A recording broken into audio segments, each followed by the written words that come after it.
আপনার সব single screen মিলিয়ে 133টা হলে যে আছে, আপনি সব মিলিয়ে যদি বলেন, এটা গত 20 বছরের ইতিহাসে এত বড় সেল প্রথম দিন, কোরবানির ঈদের দিন, সিঙ্গেল স্ক্রিন এবং মাল্টিপ্লেক্স মিলিয়ে এটাই প্রথম। সো এটা তো আমরা খুবই খুশি।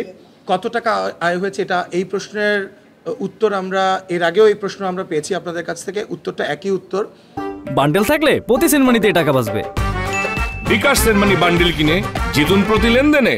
যে আমরা ইনস্ট্যান্টলি এটা বলতে পারি না, যেহেতু বাংলাদেশে ই টিকেটিং সিস্টেম নাই, এটা ইট টেক্স লিটল টাইম আমাদের এই রিপোর্টগুলো আসতে, তারপরে এগুলোকে অ্যাকুমুলেট করে তারপর আমরা আসলে রিপোর্টটা বলতে পারি।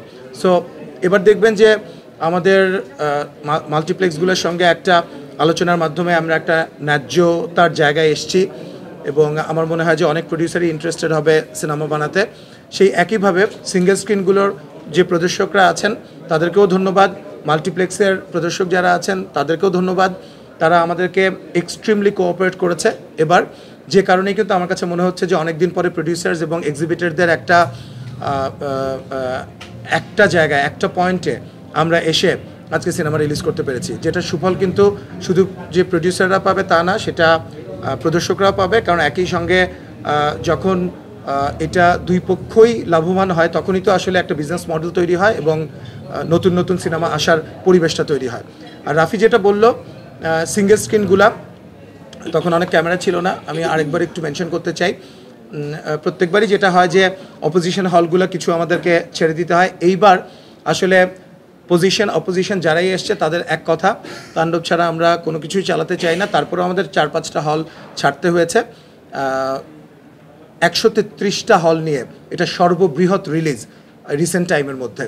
আপনারাও জানেন, আপনাদের কাছেও ইনফরমেশন আছে, প্রায় 140টা হলের মধ্যে 133টাই আমরা, এবং প্রত্যেকটা জায়গায় আমি এক্সাম্পল দিই, গাজীপুরে 4টা স্টেশনেই তাণ্ডব চলছে, খুলনাতে সবচেয়ে বড় 2টা স্টেশন আপনার শঙ্খ, লিবার্টি, সেখানে চলছে, আপনার বগুড়াতে বগুড়ার মধুবনে যদি চলে তাহলে কিন্তু সোনিয়াতে চলে না, এখন তাণ্ডব মধুবনে চলছে, সোনিয়াতে চলছে। আপনি এবং অন্যান্য জায়গায় যেখানে অপোজিশন নেই সেগুলোতে তো অফকোর্স কোনো একটাও বাদ নেই। এবং সেনা সাভার সবচাইতে বড় সাভারের, আপনারা জানেন, সেখানে যদি সিনেমা চলে তাহলে কিন্তু সাভারের চন্দ্রিমাতে চলে না, চন্দ্রিমাতেও চলছে। এবং আপনারা জেনে অবাক হবেন যে গতকালকে কোরবানি ঈদের প্রথম শো ছিল সকাল 9:30টায়, সেটাও হাউসফুল ছিল।